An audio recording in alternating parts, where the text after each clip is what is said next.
It's the Riot Podcast. This is the Friday, June 23rd edition. When you think of Bro Dart, you probably think of library supplies. But Bro Dart is really more than that. It's unmatched quality. It's service. They offer furniture. They offer school supplies.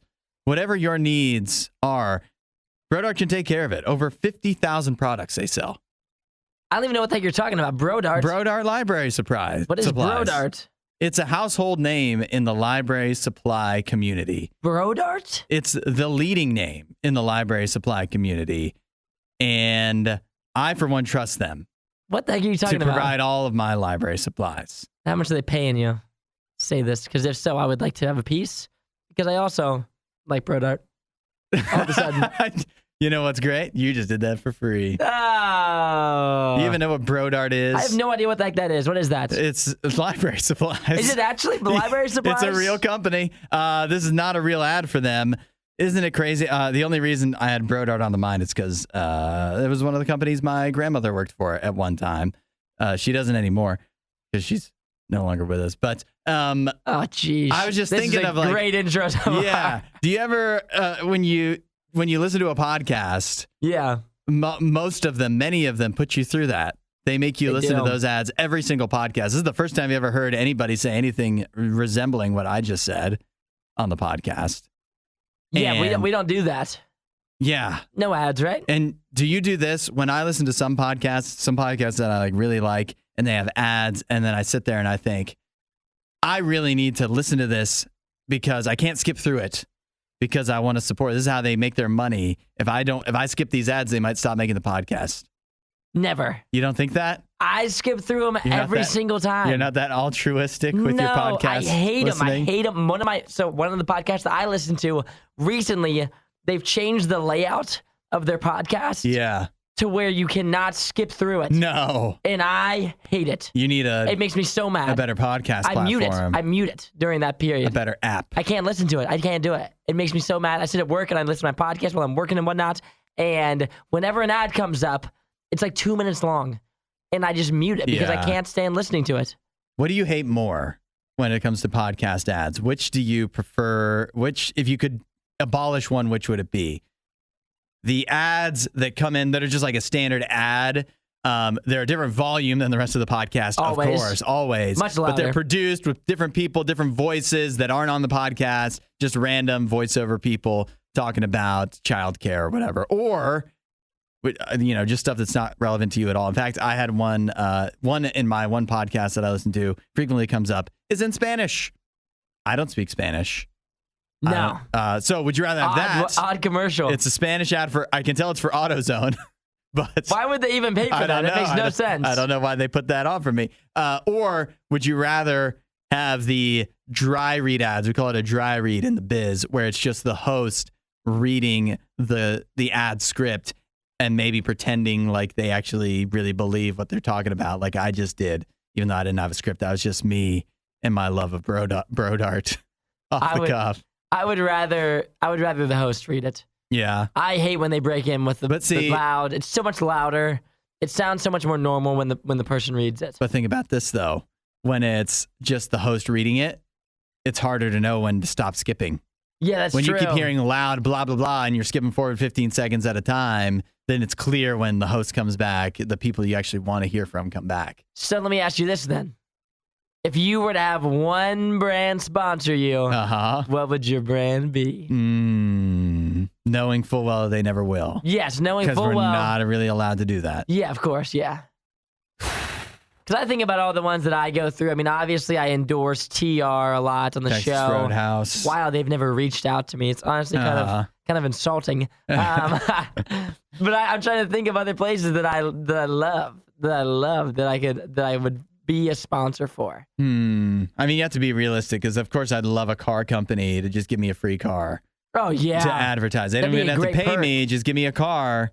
And that would be I didn't think wonderful. About the perks. That's a good idea. Yeah. Perk-wise. TR doesn't have great perks. So which am I going to get a free bloomin' onion? Yeah. What's a company? So you're asking what's a company I wouldn't have to compromise my interests, my actual anything, my principles, a company that I truly do believe in that I would advertise for. Or the best perk.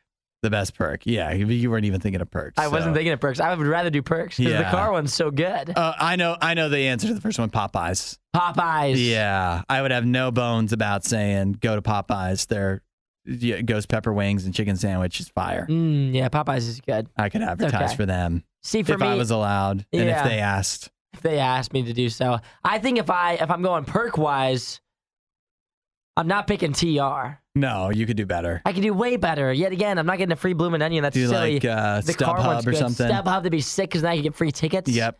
Ah, man. Yeah, that'd be a good one. Thankfully, we don't put you guys through that. So. Yeah, no, this is, again, the only time that you'll ever hear anything resembling an ad in the Riot podcast. So you can thank us for that. And just one more reason why we are, some say, the best podcast in the entire world. Some. At least two. Uh-huh. At least two people. Multiple people have said it. Many. It's something they have said. Today in the show, if you're listening to the audio version of the podcast, talk to Mike Maines from Mike Maines and the Branches. And if you're watching the video version, you should go watch the Mike Maines and the Branches interview because that was great. We also talk about why your yard might be detrimental to your dating life. Love that. That's all you need to know. We'll see you guys soon. Have a good weekend. Enjoy your weekend. It's The Riot. We're not sure who behaves worse, the Riot or their dogs. I don't even know how to behave like a real human being. The Riot, RadioU. Hey, they landlord in New York City. They're vegan. And this vegan landlord is forbidding people who would cook meat or fish. Fish to me is meat, but they differentiate from applying to fill the empty spaces in the apartments that this landlord is in charge of. Fair or foul, off the rip? This seems wild. Off the top, right? I would lean no. I think this is a little bit crazy. You think it's you're crying foul? You're asking a lot of people to also be vegan that live in your apartment complex. You think it's hard to get an apartment in New York City, right? Yeah. You think people would go vegan just to be able to get this if it was a good deal? I might act vegan to get in there, but I'll tell you this much. There's no way I'm not cooking meat. Not a shot. Yeah. Like you'd literally have to be vegan to live there. How could he wants a vegan community? Maybe he's building a vegan community. That sounds like it, yeah. I'm seeing here that it's not even like it's a pricey apartment that you're looking at as well. They say, in regards to this apartment, it's not vegetarian only, but the owner lives in the building and doesn't want the smell of cooking meat drifting upstairs. So it's not even like necessarily, like you said, a vegan community, but it is one of those things. And we've seen stories about this before where vegan neighbors will complain. They can smell somebody barbecuing 2 houses down and complain about it. And that's exactly what this is about. They don't want you cooking bacon and then being able to smell it upstairs. Yeah, I mean, I get that because I know the whole smell thing can be sensitive to people. Mm-hmm. But at the same time, in an apartment complex, like those are just the kind of things that you live with if you live there. Like there's certain things if you want to avoid every smell that you can imagine, then you need to buy your own house. You need to go live somewhere else. It's a landlord. This is their own house. They're renting out some of it. He's living amongst the people. Like he's living in the apartment. So then you're going to be having the same issues as everybody else. Does your opinion change if I told you that there's 2 listings, either one for $4,500 a month or one for $5,750 a month? That makes it even worse. Do you think that makes it worse? Way worse. Well, think about this though. Okay. All right. This is the landlord. They're in charge of this place. They live there. They're in charge of collecting this rent, right? So if they want to put out these wild stipulations, and then have difficulty finding a tenant, isn't that their choice? It is. They're the ones losing out on about $5K a month if they can't get somebody to fill it. I think it's fine for them to do that, but I'm just telling them I think it's crazy. It's a crazy thing. to ask for. Yeah, like if you said no pets, we get it. No pets. That's a widely known apartment thing. When you go there, if you have a pet, you need to ask if you can have a pet there or not. Cooking meat, that's like not even a question. I wouldn't even ask that. If I came in, and this is the thing that's crazy, is if you come in there and he lets you rent it out, he has to tell you from the rip, you can't cook meat here. I think that's got to be in your lease, probably. It has to be. It has to be. Oh, it has to be the front line. Then you just wind up on Judge Judy if you don't put that in the lease or something like that. You probably still wind up on Judge Judy. I think another important asterisk here is they say it's not that you're not allowed to eat meat. You just cannot cook it on site. You can get meat, bring it back, which can still be stinky. You can still smell. And I don't know, like there's some things, like I think bacon's an example. There could be like vegan bacon. It could smell very similar to real bacon when you're cooking it, because really what are you smelling? You're smelling maple. So how does this even enforced is the real question to me. How can you enforce this? But so at the end of the day, it is a crazy thing to ask. I think they're fair to do it though. They're just fine. Do it. If you own it, you can set whatever rules you want. Add a little riot to your Instagram feed. Follow at RadioU Official. The Riot. Radio U. I have a job opportunity for you where you could get paid. We love these kind of jobs. You could get paid to do something that you already do anyways, probably. Love it. Not only could you get paid, you could get paid $120K a year to be a dog nanny. I'd like to apply. So would I think I could do it. I think we could be a team. I'll split the $120K with you. We could double them. Think about how easy it would be if there's two of us. And we could give them such high quality service. Yeah. If there's two of us. Oh yeah. Unparalleled care. That's exactly what this billionaire family is looking for. Now they are, if I'm reading this right, they are in the UK, even though I'll move. That's American millionaires, Send billionaires. Me there. Yeah, what they want is a live-in full-time dog nanny that will provide unparalleled care and attention to their dogs, treating them as valued members of the family. So no spanking. Can you adhere to that? Listen here. Number one, this is perfect because they want to live in nanny. I could move to the UK and live there. You get to live in a billionaire's home. Probably a mansion too. I'm sure they have a huge. I mean, if they're willing to pay $120,000 a year for their dog nanny to watch their two dogs, then they have to have a humongo house. And you have to imagine if they need a nanny and they're billionaires, how often are they going to be there hanging out anyways? Never. Clearly never. They've got 17 other houses. They've got business deals. They're probably wheeling and dealing, flying all over the globe. And also you're probably in a mansion, so plenty of space. They could be there. You wouldn't even know because you don't see them. Yeah, they said that they've already gotten 400 people to send in resumes. That's honestly kind of low. I expected more. I mean, after probably in the next coming weeks, it's going to be thousands probably. It's about to go up by 2. I'll tell you that. They said they are truly looking for someone at the top of their field who can ensure the overall well-being, happiness, and safety of their dogs. So we might not have the experience. You don't think so? I've ensured the overall well-being, happiness, and safety of my dog for like 7 years probably now. Yeah, it sounds like they want like a well-acclaimed dog nanny, which my dog, Jim... He's a good dog. Yeah, you don't want them to play back tape from the show. You talking about Jim, do you? I don't think my resume as a dog owner is going to be the top of the class if I had to guess. Yeah, probably not. But you know what you do? You just you just make it up. You plug it into Chat GPT. It'll tidy it up for you, make you look real impressive. And my question for them too is like, why even own a dog? Yeah, why do they have these dogs? Yeah, that's right. It's not teaching them Maybe it is. Maybe this is like. The kid really wanted a dog, the kid in this billionaire family. And then, so the dad was like, all right, Johnny, if you want a dog, you're going to have to pay. You're going to be responsible for finding someone to take care of it. Yep. You got to find a nanny who's going to take care of both dogs. Yeah. It seems like if you are willing to pay someone $120,000 a year to take care of your two dogs, because they clearly are taking no care of them at all. They're going to be very hands off. Sounds like it. But at the same time, you're like, I'm down for it. Yeah. But maybe you guys should just not have dogs. Yeah. Sounds like you might not need dogs. It is questionable, but I don't know how much enjoyment they're going to get out of having the dogs. But you know what? I'm not going to ask questions if they'll pay me $120K a year to take care of the dogs. Oh, you won't even know them in the house either. That's the best part. That's right. Send me to the far east wing. I'll just hang out over there with the dogs. You won't even know I'm there. Hook me up with a Netflix account and I'm good. Find more Riot content online. Riot.radiou.com. What is the sexiest accent? We all have a favorite. I think everyone does. Everyone does. Text in at your favorite 8772 RadioU. It could be a foreign accent. It could be a regional accent here to the United States. But let us know, because actually we have a survey here of what the supposed sexiest accents are. And coming in at number one, does this surprise you?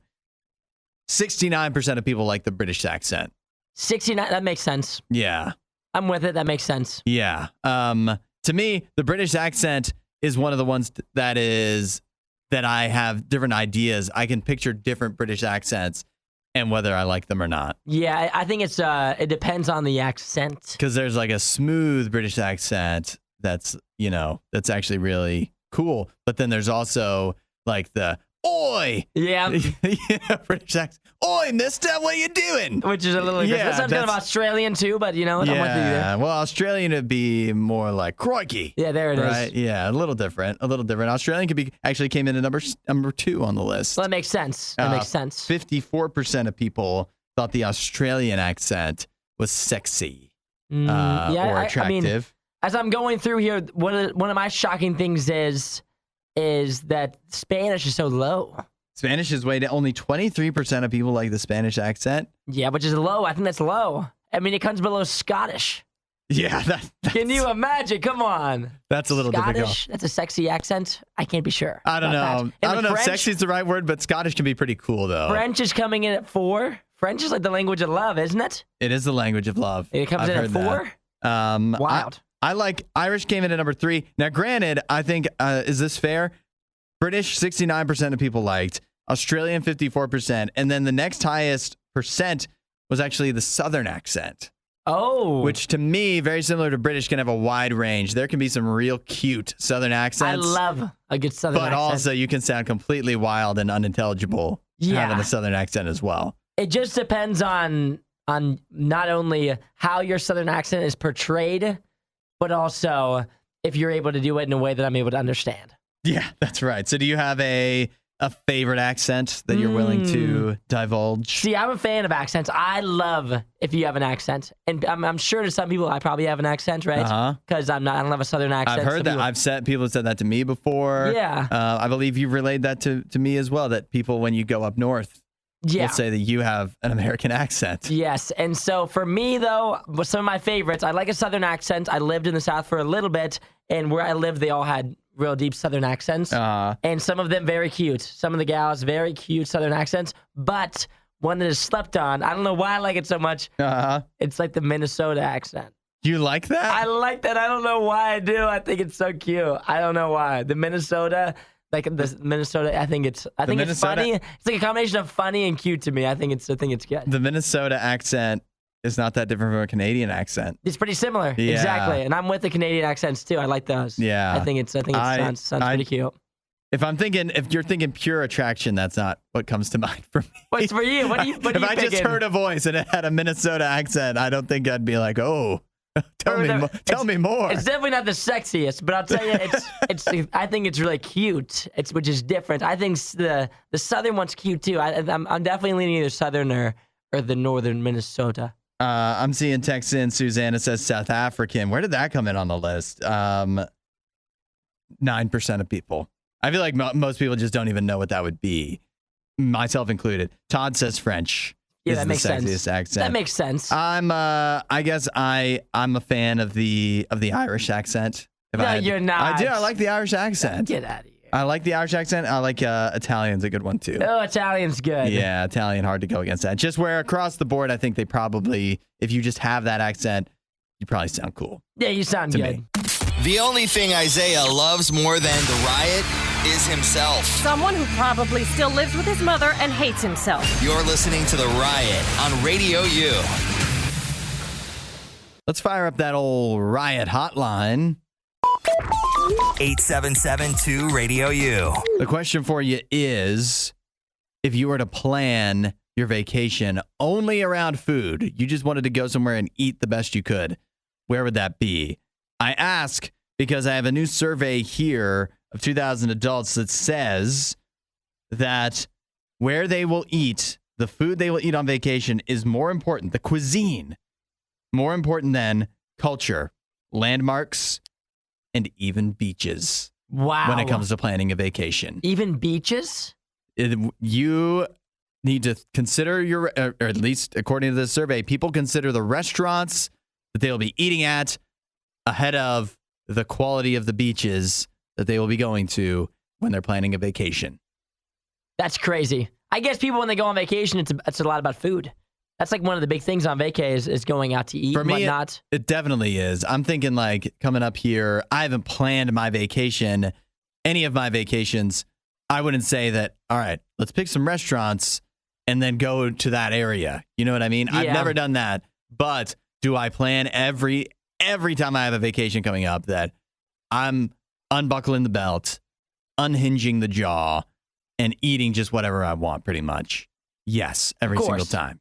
Mm-hmm. Yeah, no holds barred there. You have to eat whatever you want. Yeah. When you go on vacation, I'm worried about a diet. I mean, come on now. You're eating out every single meal. When I experience people like that are dieting on vacation, that drives me insane.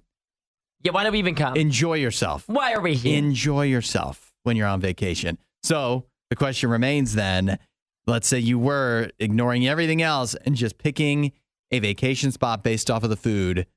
Do you have any idea where you would go? See, that's a good question because some of the places that I've been, there's been really great food. When you think about some of the top cities for food, I think one spot that I went to, because it's so unique, it's like no other place, that I think probably is one of the most well-known cities in the country for food, was New Orleans. Yeah. You go down there, and I mean, you better be ready because there's going to be nothing else other than the food that they always serve there. I mean, it's like traditional jambalaya. You have all the spices, and it was really good. But that's all you're eating. So when you go there, you have to know that you're not going to get normal food there, that you're getting at home. And so you're eating it the whole time. But it was a really interesting place to go, a big place for food. Yeah, I feel like in the United States, that's got to be one of the top three. New York City, just because you can get anything there. Yep. And it will be authentic and good. And I don't even know what the third one would be. I think you can't go wrong just going somewhere in the South and just eating biscuits and gravy and just going wild. Let me ask you this before I'll tell you some of the stuff people are texting in and some of the other places that were listed here. But I do want to know, have you ever had shrimp and grits, talking of New Orleans in the South? Shrimp and grits? Shrimp and grits. I've never had it. I've never had it either, but now I've recently become intrigued, and I want to know if you had it. I feel like you'd be a good gauge for me if I would like it. Oh, because I might not like it. Yeah, true. I know not everybody likes grits. Not everybody likes shrimp. I'm fine with shrimp. I like shrimp. Yeah. Like for me, I would say I've never had it. I think I probably wouldn't like it. I can't even imagine having it. Shrimp and grits. You can't imagine having it? No. It's crazy to think of shrimp for breakfast, but that's an aside. I guess you can also text in if you think, would I like shrimp and grits? Where's a good place to get it? 877-2 RadioU. But the real question is, if you're planning a vacation only based off of food, where would you go? 877-2 RadioU. We'll see what you're saying next. Disinformation, mispronunciations, bad impressions. That's Hudson. This is The Riot on Radio U. If you were planning a vacation solely based off of food, everything else doesn't matter. Attractions, beaches, people you're with, whatever, that doesn't matter, and you just want to eat. Where would you go? Getting some good texts here. Matthew texted in and said, New England for the seafood. I do love eating seafood on vacation. Yeah. I love it. Like whenever I go down to Florida, eating seafood down there, getting oysters there. When I went out to Washington to visit one of my good buddies a couple months ago, their big thing there is oysters as well, and they do seafood stuff. Had that out there, super good. Yeah. I love eating seafood on vacation. That's a great pick. It's true because a lot of times too, seafood more expensive, so you're feeling a little more free with your budget when you're on vacation. And you want it to be good.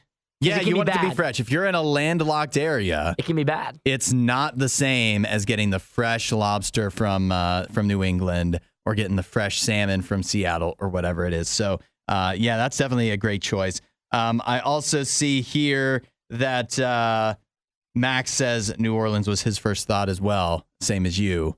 That was one of the top ones that came to mind. Some real good stuff in New Orleans. Yeah, really I've unique. not personally been, but I know I would love eating around New Orleans. Yeah, it's really unique. It's kind of overwhelming at first when you go there because the food is so different and you don't know what you're going to like, but you got to be going there with an open mind, which I wasn't good at the time. I think if I went back now, as I become less picky over the years, because I probably went like 5 years ago, I think I would enjoy it more than I did the first time around. Max also chimed in saying that he doesn't personally like grits, but he thinks shrimp and cheesy grits is real good, and he thinks I might like it. There you go. So that's interesting. Also, some of the ones coming in, this is obvious. This was the top thing that came to mind for me is Luann says Italy. Oh, you're thinking... Lots of choices in Italy. You're thinking outside the country. Yeah. Oh, yeah. Why not? Why not? I like it. Yeah. Think about Italy. Also, some of the ones that come to mind, Spain. If you're thinking countries, Spain, you could eat well. Obviously, France, a big food country as well, which is it's kind of a crazy thing to say, but it's true. Oh, yeah. It's a good food country. Yeah. When I think of some of the other ones that I considered, one of them being, I went here, I don't know how long ago, but San Antonio, I went down there and did all the Tex-Mex. You go there, it's all Tex-Mex. It's super good. And so that was really good there. The other one, if you want to start specifying foods, Philadelphia. It's for the Philly cheesesteak. Cheesesteaks. I love Philly cheesesteaks. See, this is where it becomes difficult because if you're planning your whole vacation around, but it's just one style, not even style, but just one dish. How many days do you think you could eat that, even if it's really great and authentic? See, and the other thing for me too is if we're picking a place solely based on food, if that's what we're doing, like we're not doing anything else, then I think some of those places are a little bit more, like a little bit better, because if you're not worried about what's going on there and you're just going for food, another one that I would consider that I went to was Kansas City. Because I love barbecue. I could eat barbecue every single day. And I went down there for a couple days. That's a good point. And obviously, I forgot about barbecue. There's not going to be much to do. Like, there wasn't a ton to do. Yeah. But every time that we went out to eat and got their fantastic barbecue, that was like a big event on its own. And so those are some of the other places that I thought of right at the top of the dome that I've been to that had fantastic food. Joe said he decided to tag along on his wife's business trip for the sole reason of going to the Hobbit Cafe in Houston, Texas. No way. So he's actually done this. Just for food. He has done this. And then Chad says Japan for sushi, for getting authentic sushi and noodles. That's a good answer, too. That's a really good answer. One other one I have to throw in there, Greece. Greece has some great food. Oh, yeah. You get some real good baklava in Greece. A bunch of grand food. Yeah. 8772 Radio U. If you had to plan a vacation just around eating, where would you go? The only thing Isaiah loves more than the riot is himself. Someone who probably still lives with his mother and hates himself. You're listening to The Riot on Radio U. Now, this is crazy. I want to know what you would think of this. Let's say you were going on a cruise ship, right? Let's say you were the only guest on the entire cruise ship. Interesting cruise. Would that be fun for you? Do you imagine that being fun, or do you imagine that being terrible? Better or worse than an average cruise? Worse. Has to be worse. Worse? You think so? I think way worse. Way worse. If you're going on a cruise ship and you're planning, I assume going into it, you think there's going to be people on there. Yeah. Yeah, you don't know ahead of time that you're going to be all alone. Yeah, that'd be way worse. That'd be so disappointing. That's like half the fun of the cruise ship is hanging out with all these random people you're never gonna see again. You make cruise friends. You're like there's like a DJ. You're dancing on the dance floor at nighttime. There's other people there. It's more fun than it is if you're there by yourself the whole time. Yeah. What are you gonna do? Like I get like there's like pools and unlimited food and stuff like that, but if you're all by yourself, that's like no fun. Yeah, no it's fun gonna at get all. old, right? Who wants to swim all alone? Like being in a pool by yourself. Is bad enough. Like if I'm trying to swim, like you're just gonna lay out, I guess, the whole time. Yeah. Relax. How many laps are you gonna do before you're like, well, I didn't come here to exercise. How many times you're gonna throw the torpedo in by yourself and go in and get it and come back out and be like, got it. Yeah. Think about this actually happened though. The reason I bring this up is because this actually happened. There's a guy on TikTok who's documented the experience. It wasn't something that was planned. He says he doesn't even know how it happened, but he took a cruise. He wound up being the only person on there. There's even like a movie playing and stuff like that. But think about this. You go on a cruise ship, right?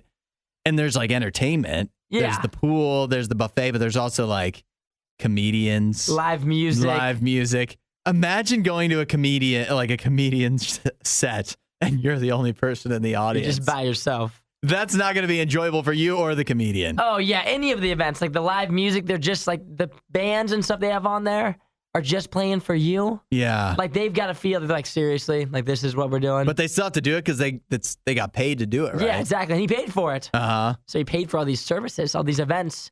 I mean, they have things planned every single night. I mean, every single night there's like probably like salsa lessons. Like think about all the different things you would do on a normal cruise, and it's just you there. The other thing that would be disappointing too is the preparation for this, right? You've been planning this cruise for months, right? Maybe you've been going to the gym because you know that you're going to have your shirt off the majority of the time. You've been trying to lose some weight for the cruise. That way you look good for everybody else there. You get to the cruise, not a soul on there. Yeah. I mean, it would just be... What are you showing off for the crew? Yeah, exactly. You're like, really? This is what I've been planning months for? Like, the past 6 months, I've been hitting the gym, or I've been looking forward to this, and then you show up, and it's just you. Yeah. Terrible. It just sounds so awkward to me. Just another reason why cruises, I don't think they're my thing. Like if it's demanded of me that, come on, let's do a cruise, it's going to be fun, I'd do it. But if it's just up to me personally, a cruise doesn't appeal to me because either this is an extreme case, you could be on there all alone, or you wind up going on a cruise and getting sick. I don't feel like there's a lot of in between for me. Yeah, for me, I would have to be with the right group of people. If I was with a good group of friends that I could have fun with, that would be more enticing. But if not, I don't know if I could do it. Yeah. Definitely not by myself. No way. Not fully solo. Disinformation, mispronunciations, bad impressions. That's Hudson. This is The Riot on Radio U. What an enormous day here on the show because we get to bring you brand new music from Mike Maines and the Branches, and here to bring the new music with him is Mike Maines himself. Good morning, Mike. Good morning. Good morning. It's good to see you and hear you. You can watch along on the RadioU RIOT Facebook page and a YouTube channel. Mike, first question. Where are you talking to us from? I am talking to us from my living room here in Nashville, Tennessee. Nashville. Is that in or a part of, I don't know how the studios you just built, how does that play into it? How far away are you from those studios? So the studio is in the garage. We built that there, and I plan to do the interview in there, and I have it torn apart right now because I'm in the middle of an upgrade for a recording session I have this weekend. Nice. It never ends. Yeah. The work on the new studio never ends.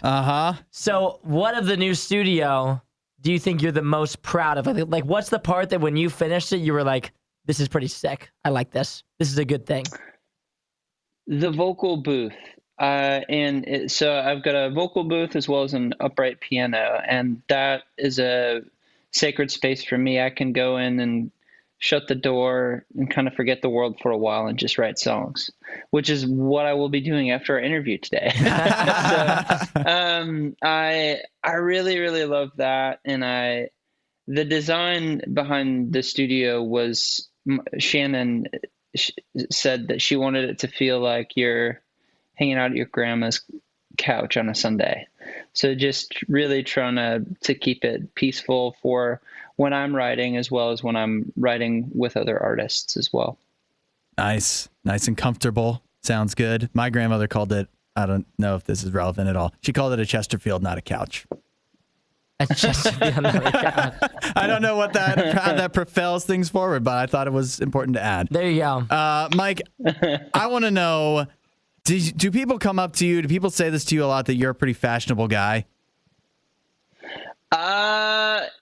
Yes, but it feels awkward. You're like, yeah, they do, but like I don't want to say that they do. Yeah, I don't think of myself as fashionable. I just wear the clothes that my wife Shannon buys me. That's what I was wondering. She's fashionable. If I look cool, it's her fault. Yeah, we were talking about on the show just a couple of days ago of some of our more fashionable artists on the station, and your name came up. It did. And so that should be a good tell for you that you are regarded as one of the more fashionable people that we have here on the station. And Hudson and I were talking about different things that we want to wear, and we were like, you know who would wear that? Like Mike Maines. Like that's something that he would wear because he knows fashion. Man, well, I appreciate it. I do realize I am wearing a beanie and it is June. And I saw, gosh, this was a couple of months ago on did y'all see the Jimmy Fallon skit where it was like the itsy bitsy teeny weeny beanie or something? Yeah. Yeah.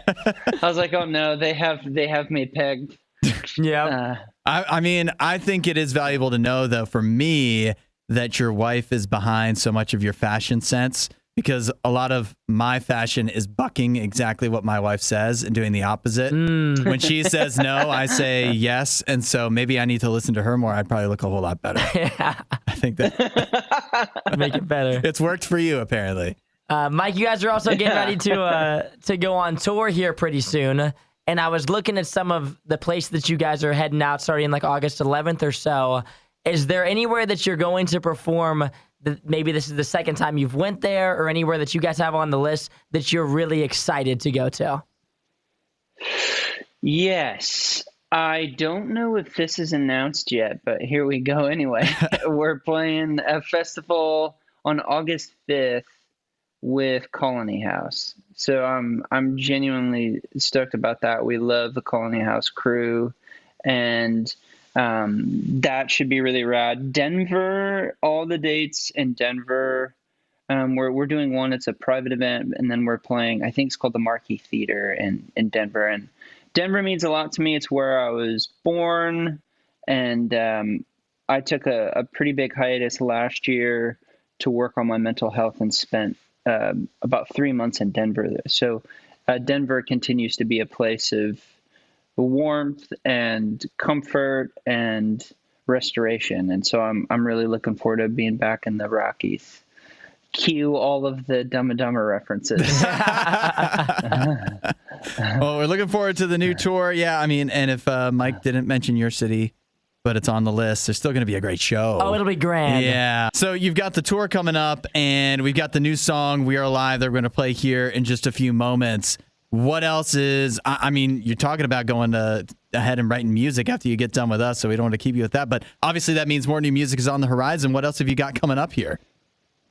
Yeah, so we have a new album coming out this fall. It's called Memory Unfixed. It releases in September.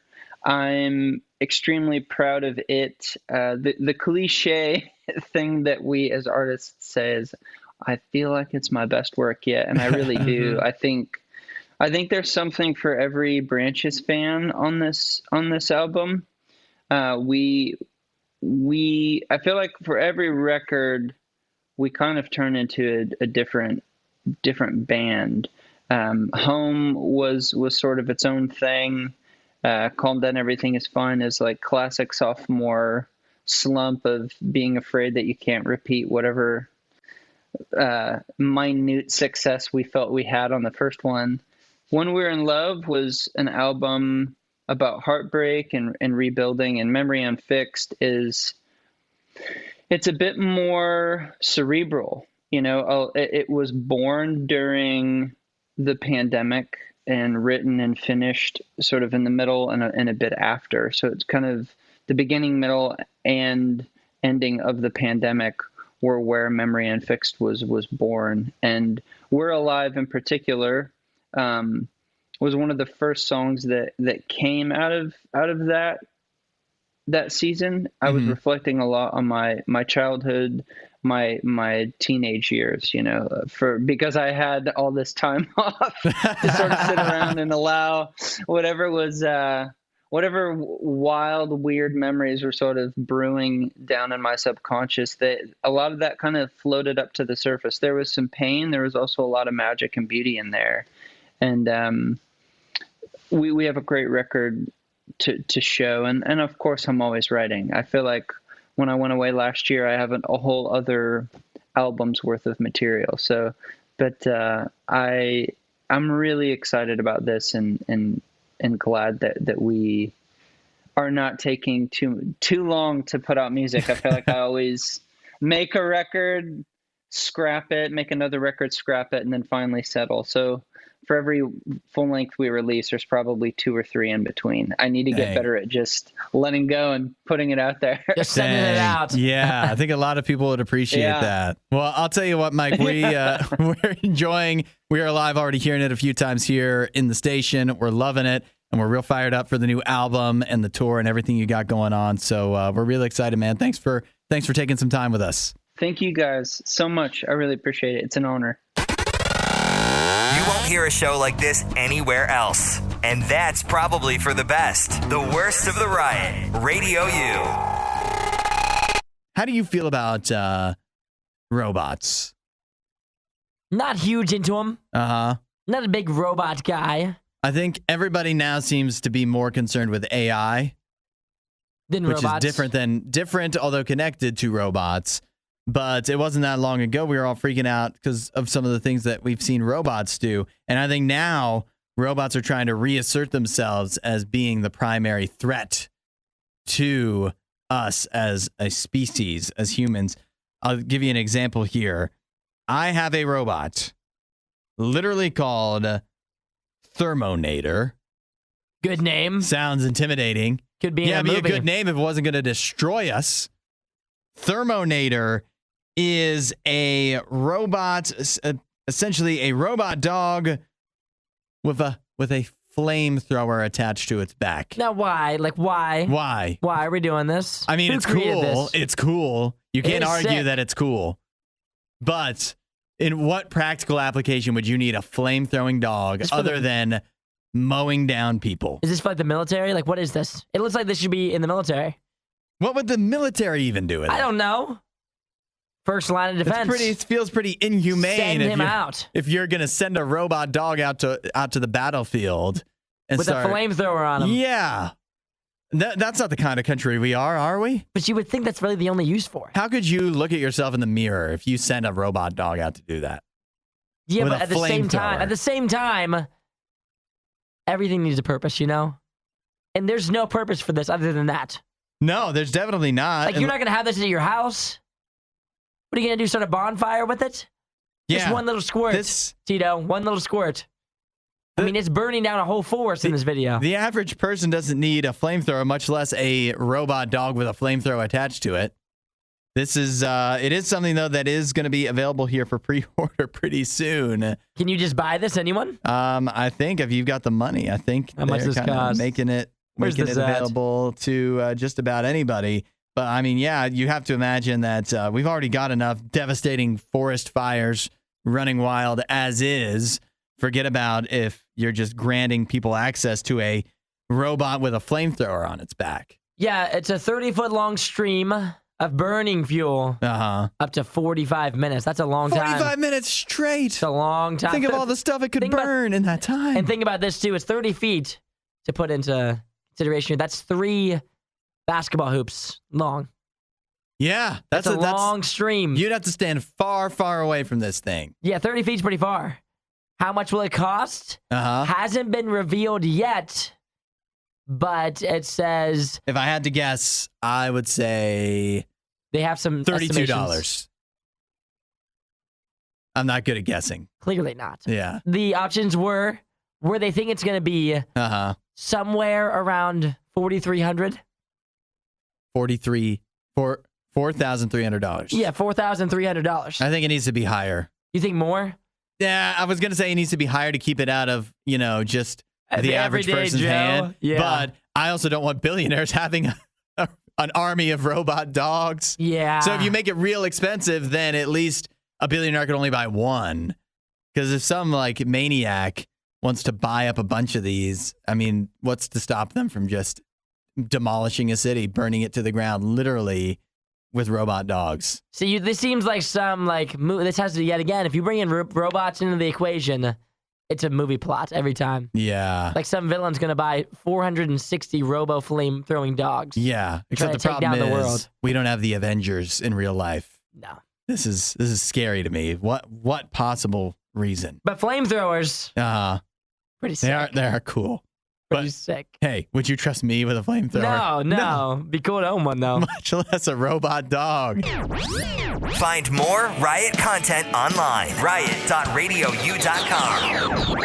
You know, it is prime music festival season this time of year, isn't it? We love some music festivals. We sure do. I'm a big music festival proponent. You got any booked up for the summertime? I don't think I have any left. I don't think I have any festivals yet. I mean, there's still time. Yet. Yeah, there's still. That's the key word. There's this weekend, next weekend, and then you got all July and even into August. You get some real good festivals. And you've been to enough music festivals to know, right, that one of the top things that happens at music festivals is you got to get a downpour of rain that potentially makes it nearly impossible for you to drive away from the music festival. Yeah, the camper's gonna get stuck. Yeah. If it's an over weekend thing. I can think of at least 3 instances of that have happened to me where you had to get people to where people were getting blocks of wood, trying to wedge them under the tires. You had to get other strangers to try to push your vehicle out. Yeah, it's happened to me several times. Yep. And then that's just getting out of the festival. Then you have to think about the aftermath. You get home, your vehicle is just caked in mud. And so are you. Yeah. All your clothes. Uh-huh. You, if it's a multi-day thing, you probably have a shell of dirt just over the course of your body. Mm-hmm. The worst ever. Yeah, but here's what's amazing is you go to a music festival, your vehicle gets caked in mud. You come home, you drive it through a car wash once, boom, good as new. Brand new. Even though it looked, beforehand, it looked like it should be put in the scrap yard. And yet you drive through that car wash one time. Maybe you have to pay for the premium wash, but you drive through and boom, your car, good to go. Looks as good as it ever did. And I think that is a helpful reminder of what God can do for you, because Jesus, He is ready to come into your life and be that car wash for you. We have a lot of stuff we'll carry around with us, some dirt, some mud, some nastiness that is stuck. You feel like it's stuck on you and it's never going to go away, and you'll never look like you did the day you got driven off the lot, per se. But Jesus can come in just like that car wash and clean things right up. Take some of that stuff, wash it right away, and you don't have to worry about it anymore. You're just a fresh start, ready to get dirty all over again. If you want to find out what that's like, to have some of your past, your nastiness washed away, start talking to God about it. He'll do it for you. RadioU.com/free gift if you want to know more. We're not sure who behaves worse, the Riot or their dogs. I don't even know how to behave like a real human being. The Riot, Radio U. We all know when you're dating, your appearance is important, right? Of course. But not just your physical appearance, the appearance of your body, your face, but also the appearance of your yard. Oh, the yard. You got to keep that in mind, according to a new survey I have here that says that 73% of individuals that are dating say the exterior of a person's home influences their level of attraction to them. Really? Yeah. So we're just talking yard, we're talking house outlook too. Things look nice, I assume. You better have it looking nice, because actually 86% of people said they equate being able to take care of your outdoor space to how caring you'd be in general. So if your yard is unkempt, then they're going to think, oh, you don't care enough about your yard to mow it. You don't care enough about me to take care of me. Well, think about this. 86% of people said that. That's wild. But I think, too, is this talking for men and women, or is this more of a men thing? This is men and women. People who are dating. Got it. People who are dating. Because I think, you got to be able to take care of your yard, right? It's an important something thing that most people seem to manage. You would think so. And I think as well, at least for the guys, that's kind of like our thing. It's supposed to be. Like mowing the lawn. Yeah. Is that not like our main task? It's we're supposed to do that. It's one of the top. Yeah, I could see how, and I think Nikki would say this if she was here, because she never mowed a lawn a day in her life. Yeah.